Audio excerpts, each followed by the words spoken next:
This story is called My Girlfriend Turned Down My Proposal, So I Ended Things and Asked Her to Move Out. Hello, everyone. Before diving in, a quick request. If you enjoy this type of content, please consider subscribing to the channel. It's free, helps us grow, and ensures you won't miss out on any great videos. Now, let's get started. Hi, my name's Ethan. I'm 30 years old, and to be honest, I've been having a rough time lately. Here's what happened. A few weeks ago, I proposed to Brooke, my girlfriend of 4 years. She's 27. Unfortunately, it didn't go as I hoped. It actually went completely sideways. I'm still struggling to make sense of it all. Let me give you some context. Brooke and I met at a small barbecue through mutual friends. We clicked immediately, sharing the same sense of humor and similar goals for life. Talking to her felt effortless. Over time, we built a life together, discussing everything from marriage to kids to our dream home. Brooke would often get excited about wedding-related topics, even when we weren't actively planning anything. She'd share links to engagement rings she liked, or point out wedding venues we passed by. It wasn't constant or over the top, but it seemed clear she wanted a future with me. Or so I thought. Fast forward to this year, which marked our 4th anniversary. I decided it was time to make things official. Months before, I began planning the proposal because I wanted it to be perfect. Not just for her, but for us both. Romantic gestures aren't my strong suit, so I got help from my best friends, Kevin and James. We've been close since college, and they were thrilled about the plan. Together, we ironed out every detail. I booked a resort Brooke had mentioned wanting to visit ages ago.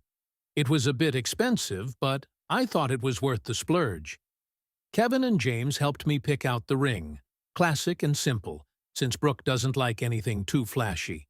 We even arranged a private dinner at the resort, complete with candles, flowers, and everything you'd expect in a romantic setting. To make it even more special, I got Brooke's friends, Chloe and Anna, involved. After the proposal, they were supposed to show up with drinks to celebrate, along with Kevin and James. It wasn't a huge crowd, but just enough to make the moment feel festive. The day of the proposal, everything seemed to be falling into place. Brooke was in a great mood, and we spent the day relaxing. I was a bundle of nerves, but also excited. When dinner time arrived, I got dressed up and did my best to stay calm. Brooke looked stunning, and I couldn't stop thinking about how lucky I was. The setup was perfect. Candles, flowers, and soft music playing in the background. I gave a heartfelt speech about how much she meant to me, then got down on one knee, held out the ring, and asked her to marry me. That's when it all went wrong. Brooke didn't say yes, but she didn't say no either. She just froze, and the silence felt like an eternity. Eventually she said, "Ethan, I need more time." Her words shattered the mood completely. I couldn't even process what she meant.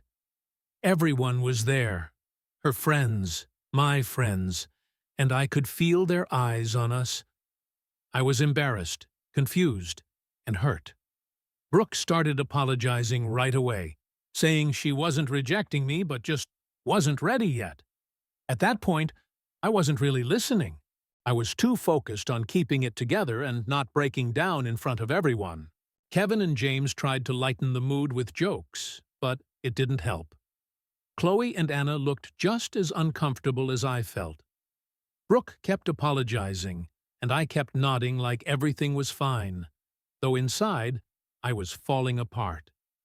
We ended dinner early, and the car ride back to the hotel was completely silent. I stared out the window, replaying the entire disaster in my head, while Brooke sat beside me, likely doing the same. When we got back to the room, Brooke tried explaining herself again.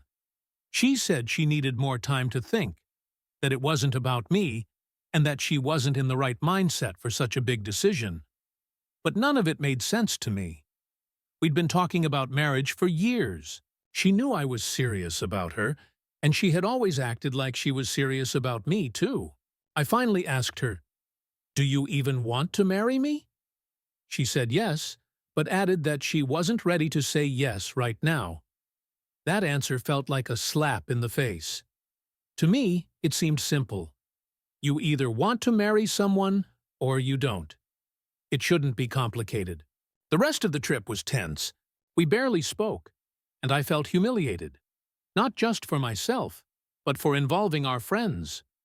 What was supposed to be a life-changing moment turned into a complete disaster.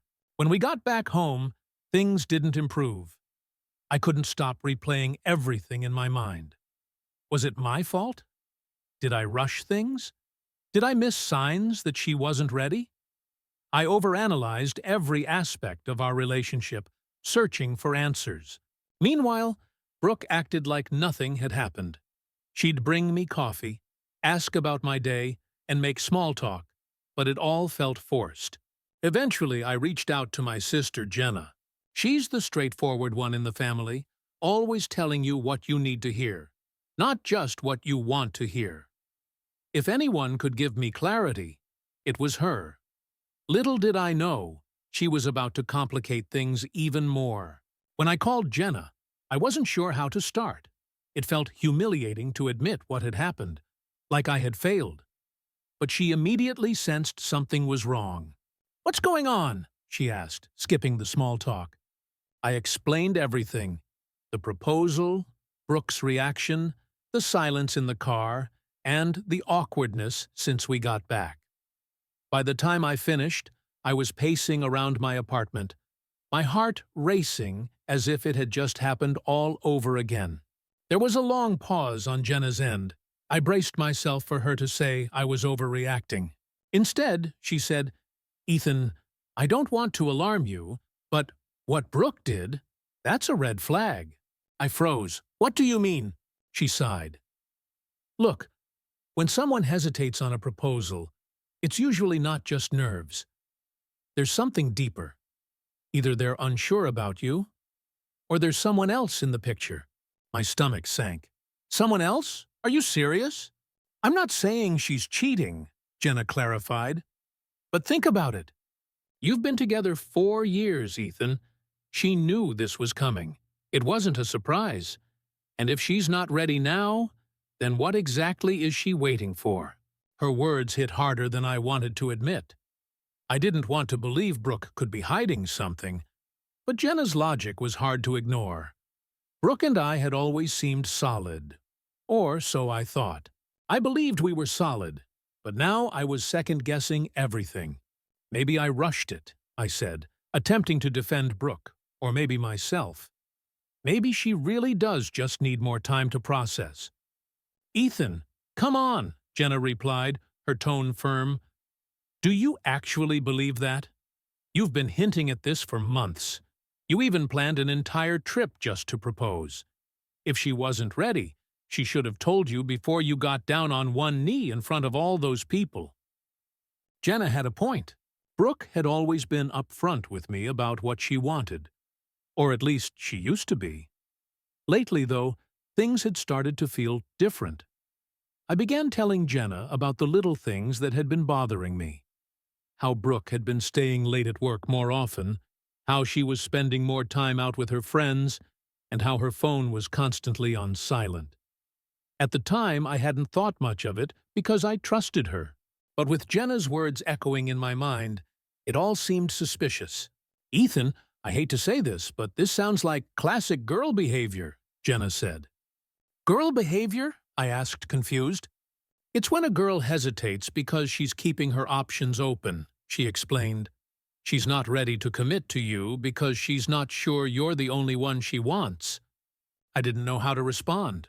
The idea of Brooke keeping her options open made me feel crazy. She wasn't just my girlfriend, she was my best friend, my partner, the person I thought I'd spend the rest of my life with. The thought of her hiding something like that from me made me feel sick. At the same time, though, I couldn't accuse her of something without proof. What if Jenna was wrong? What if Brooke really was just overwhelmed or scared? "I don't know, Jenna," I finally said. It feels wrong to jump to conclusions. She's never given me a reason not to trust her. Has she, though? Jenna asked. Think about it. Has she been acting differently lately? I thought back over the past few months.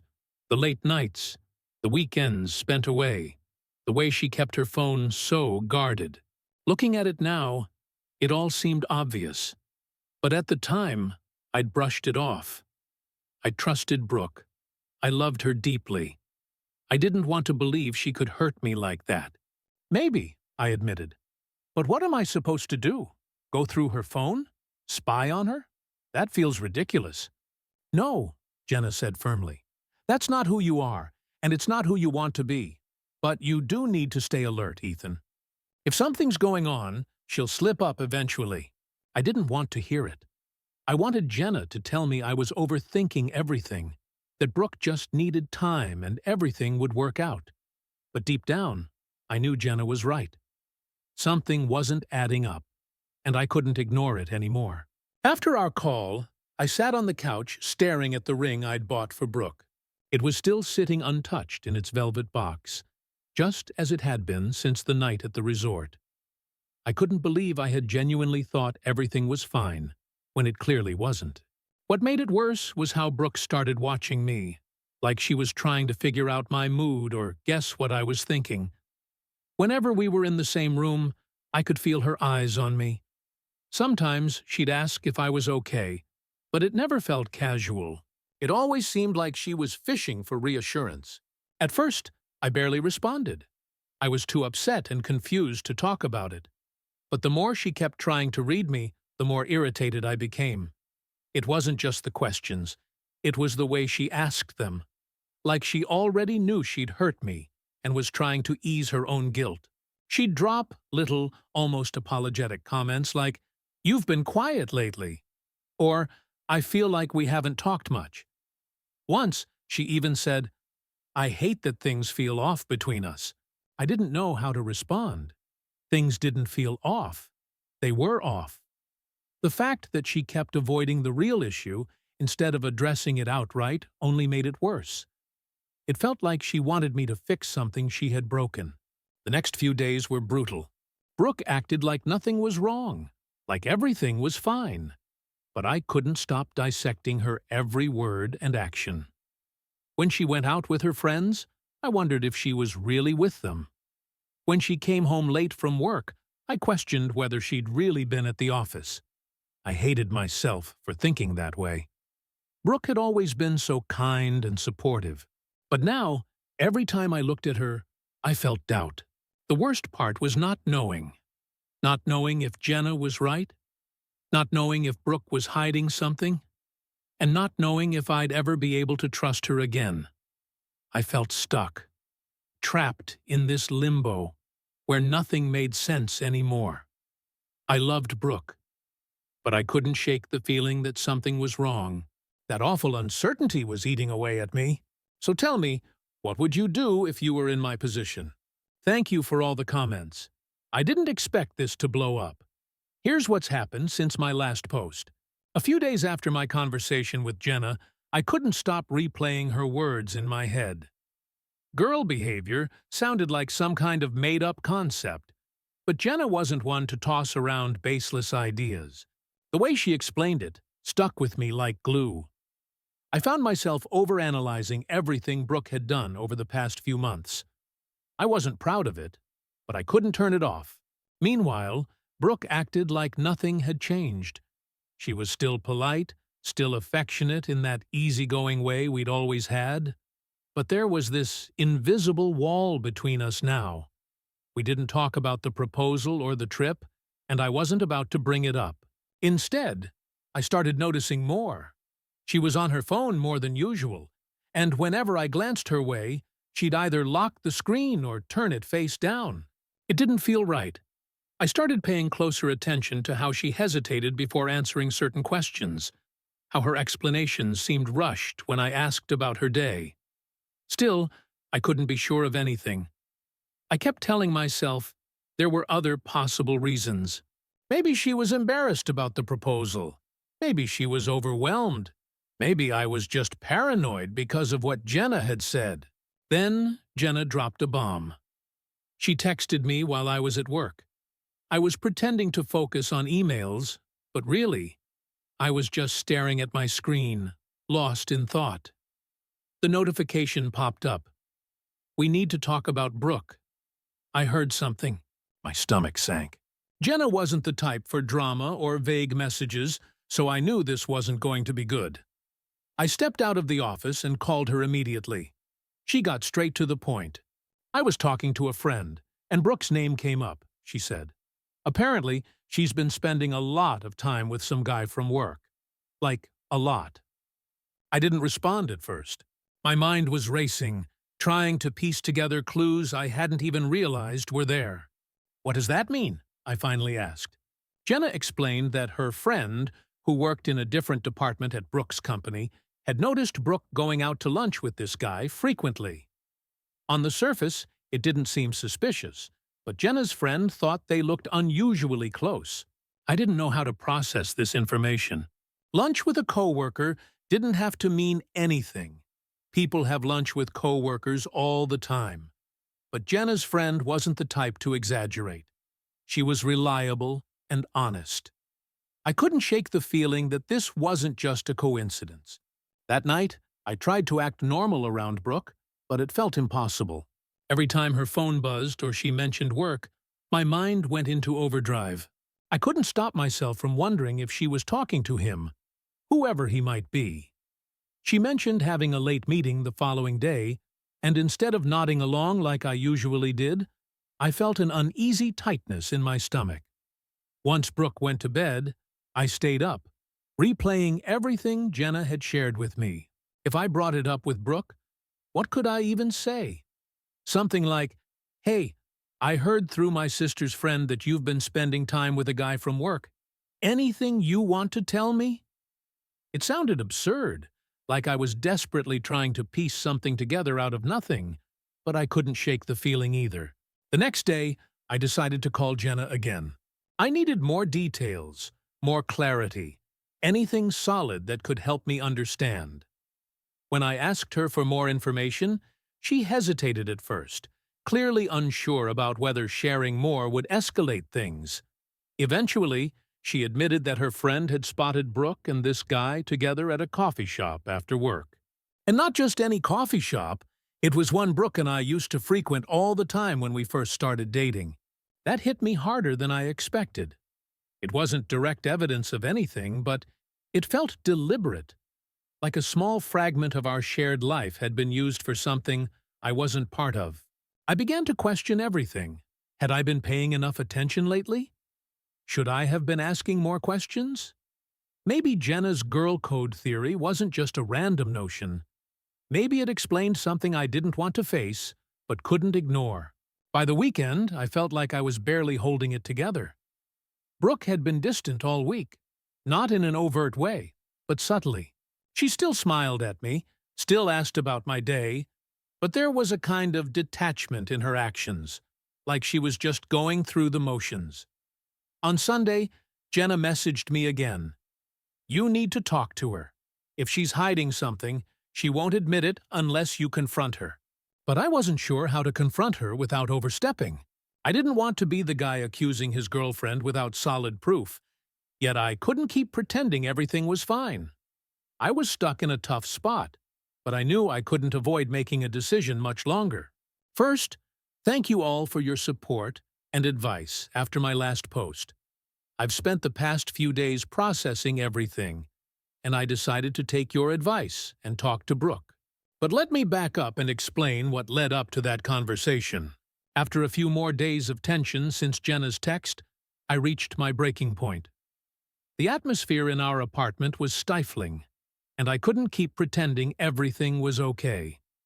Brooke carried on as if we were fine, as though brushing off my proposal hadn't been a massive warning sign. I couldn't keep acting like it didn't matter, like I was okay being treated as some backup plan while she sorted out her life. I kept replaying the moment in my head. Me on one knee, pouring my heart out, and her looking at me like I was asking her to do me a favor, not make a commitment. It wasn't just her hesitation, it was what it represented. After 4 years together, she still wasn't sure about me. How much more time does someone need to decide if you're the one? That night, after dinner, I finally decided I wasn't going to wait for the perfect moment. While Brooke scrolled through her phone, as if nothing was wrong, I sat across from her and said, "We need to talk." She looked up, startled. "About what? Are you seeing someone else?" I asked directly. Her jaw dropped. Slowly, she set her phone down, clearly stalling. "What are you talking about? Why would you even ask me that?" "Because nothing about us feels right anymore," I said sharply. "You've been distant for weeks. You shut me out after I proposed, and now it feels like you're just biding your time, waiting for something better or someone better. If that's the case, I need to know." Her expression hardened. "You really think I'd cheat on you?" "Maybe not outright," I said, folding my arms. "But don't act like this coworker of yours hasn't come up. Jenna told me about the coffee shop. You didn't mention spending time with him. Why not?" Brooke exhaled sharply, clearly trying to keep her cool. "Because it's not a big deal," she said. "We're working on a project together, and that's all it is." "Then why hide it?" I pressed.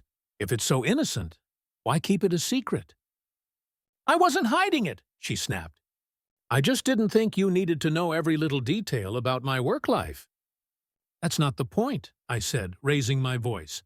"The point is, you've been acting like I'm the only one trying to make this relationship work, and I'm done with it. If this guy doesn't matter, fine. But you didn't say yes to my proposal. You asked for more time. Do you have any idea how humiliating that was? How it felt to plan this perfect moment, only for you to tell me you weren't ready?" "I wasn't ready," she said defensively. "And I told you that. It's not because of anyone else. It's because I needed time to think." "To think about what?" I shot back. "Because, from where I'm standing, it looks like you're deciding whether you even want to be with me. If that's the case, just say it. Don't string me along while you figure it out." "I'm not stringing you along," she said quietly. "I've just been trying to work through everything in my head. But you're making this into something it's not." "Don't gaslight me," I said coldly. "You've been pulling away for weeks. If it's not because of this guy, then what is it?" "I'm done guessing." Brooke stood up, crossing her arms. "You want to know why I hesitated? Fine. I hesitated because marriage is a big deal. It's permanent, and I wasn't sure I was ready. Not because of you or anyone else, but because of me." Her words hit me, but not in the way she probably intended. I stood up, meeting her gaze. "So, after 4 years, you're still not sure about me?" "That's not what I'm saying," she said quickly. "I love you, Ethan. I do. But I wasn't ready in that moment." "Well, I was," I said, my voice hard. "And I thought we were on the same page. I wouldn't have asked if I thought for a second you weren't ready. I knew I wanted to marry you after 6 months, but I waited. Gave you more time. And now I'm questioning if you even see a future with me, or if I'm just the guy you're settling for while you explore your options." Brooke's face fell, but I wasn't about to back down. "You've made me feel like I'm not enough," I continued. "Like I'm just here to fill the space until you figure out what you really want. I can't live like that, Brooke. I deserve better." "I never meant to make you feel that way," she said softly. "But you did," I replied, "and now I have to decide if I can stay in this relationship, knowing I'm not your first choice." Her eyes widened, and for the first time, I saw genuine fear in them. "Ethan, you are my choice. I've just been confused." I cut her off. "Yeah, I get it. But here's the thing, I'm not confused. I know what I want. I want someone who's sure about me. Someone who doesn't need time to decide if I'm worth committing to. And if you can't be that person, I don't know what we're doing here." Brooke didn't respond. She just stood there, a mix of guilt and frustration written all over her face. The silence stretched on, heavy and unbearable. Finally, I stepped back. "I'm going to give you some time to think." I told her, "I'm not going to wait forever. If you can't give me a clear answer soon, one that shows you're fully committed, then I'm done."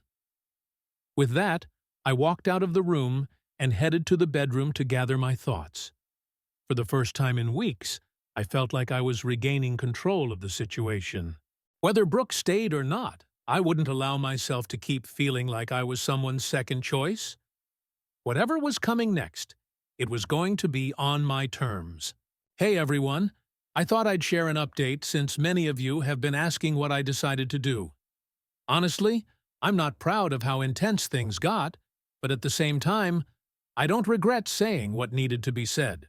For weeks, maybe even months, I had been holding in all this frustration and uncertainty. The proposal, her hesitation, the distance afterward, and now this looming sense of doubt in our relationship. I couldn't ignore it any longer, and directly asking her about the coworker had become inevitable. What upset me most wasn't even her vague response about him. It was her overall uncertainty about us, about marriage, and about everything we'd been building. I wasn't asking her to marry me tomorrow. I just needed to know that we were moving in the same direction. Her saying she wasn't ready felt like she wasn't ready for me. After sitting alone for a while, trying to make sense of everything, I realized I needed to talk to someone else. I didn't want to call Jenna again. I needed a fresh perspective. So, I texted Kevin, who had been there during the proposal and knew what had happened. "Hey, can we talk? I need some advice," I wrote. Kevin is one of those friends who tells it like it is, and that's exactly what I needed. He called me a few minutes later, and I stepped out onto the balcony to avoid waking Brooke, even though I doubted she was asleep after our argument. I told him everything. Brooke's hesitation after I proposed, her recent distance, and the confrontation we'd just had. Kevin listened patiently, letting me vent without cutting in, which was exactly what I needed. When I finally finished, he sighed. "Ethan, I'm going to be honest with you. You're doing the right thing by standing up for yourself. If she's not sure about you after 4 years, that's a problem. I get that marriage is a big deal, but she should at least want to take that step with you. Her hesitation isn't something you can just overlook." I nodded, even though he couldn't see me. "Yeah, I know, but it's hard. I don't want to throw away everything we've built, you know?" "I get it," he said, "but you also don't want to spend years with someone who isn't all in. You deserve better than that." After the call, I walked back into the living room. Brooke was still on the couch, holding a blanket like it was her shield against whatever was coming next. Her phone sat untouched on the table, and the flickering light from the TV illuminated her face. She glanced at me nervously as I entered the room. For weeks, I'd been holding back, giving her space, trying to understand her hesitation. But after everything, it was clear. I couldn't keep doing this. "We need to talk," I said. She nodded, her hands twisting the edge of the blanket. "I know," she replied softly. I sat down, trying to keep calm. "Brooke," I began, "I've been patient. I've given you time, trying to figure out what's going on with us, but I've reached my limit. You've been distant ever since the proposal. I've tried to understand, to give you the benefit of the doubt, but it feels like you're not even trying anymore." She stayed quiet, her gaze fixed on the blanket in her lap. "I need to know," I continued, my voice tightening. "Are you in this or not? Because I can't keep waking up every day wondering if you're just waiting for a better option to come along." "It's not like that," she said quickly, finally looking up at me. "Then what is it, Brooke?" I shot back. "Because from where I'm sitting, it feels like I'm being strung along while you figure out your life. And I can't do that anymore. I won't." "Ethan," she said, her voice trembling. "I don't know how to say this." "Just say it," I snapped, my tone sharp. "Whatever it is, just say it. I'm done with the games." Then she dropped it. "I've been seeing someone," she admitted, her voice barely audible. For a moment, I froze, thinking I must have misheard her. But then the weight of her words hit me like a ton of bricks. "What?" I asked, disbelief evident in my tone. She looked up at me, guilt and tears filling her eyes. "I didn't mean for it to happen," she said quickly. It happened, and I didn't know how to tell you. I didn't want to hurt you." At that point, I lost it. Staying calm was no longer an option. "You didn't want to hurt me?" I repeated, my voice rising. "So instead, you decided to sneak around behind my back and let me propose to you, only for you to say you're not sure? Do you even hear yourself, Brooke?" "I'm not with him," she said desperately. "I'm not sure about him either. That's the problem. I don't know what I want, Ethan." "You don't know what you want?" I said, standing abruptly. "After 4 years? After everything we've built together, you still don't know what you want? Do you have any idea how pathetic that sounds?" She flinched, but I didn't care anymore. "I was ready to spend my life with you," I continued, my voice shaking with anger. "I was ready to build a future with you. And while I was planning our next steps, you were out there, unsure about someone else. Do you know how humiliating that is for me?" "I didn't mean for it to get this far," she said, tears streaming down her face. "I didn't mean for any of this to happen." "But it did," I cut her off. "You let it happen. And then you sat here day after day, pretending everything was fine while you tore this relationship apart behind my back." "I'm sorry," she said, her voice breaking. "Sorry?" I replied bitterly. "Do you think that changes anything? Do you think it fixes the fact that you've been lying to me and to yourself?" She didn't respond, just sat there trembling. "I can't do this anymore," I said, my tone now cold. "You're not sure about him? Fine. But the fact that you were even in a position to compare us tells me everything I need to know." "Ethan, please," she said, standing and reaching toward me. "We can work through this. I'll stop seeing him. I'll do whatever it takes to fix this." "No, Brooke," I said firmly, stepping back. "You don't get to fix this. You don't get to decide now, after everything, that I'm the one you want." Her face crumpled, but I didn't let it sway me. "Get out of my house," I said, my voice like steel. Her eyes widened, panic flashing across her face. "Ethan, please don't do this." "You did this," I said, pointing at her. "You made this choice the moment you decided I wasn't enough. You made this choice when you let someone else into our relationship. So don't act like I'm the bad guy. Pack your things and go." She hesitated, but when she saw the resolve on my face, she nodded slowly. Without another word, she turned and walked toward the bedroom. I stood there, listening as she packed. My heart felt heavy, but I was resolute. When she finally walked out the door, she paused and looked at me one last time. "I'm sorry," she said quietly. I didn't respond. I just closed the door behind her, locking it and leaning against it as the weight of everything settled over me. The apartment was quiet now, but for the first time in weeks, the silence felt peaceful. That night, Brooke left my life for good.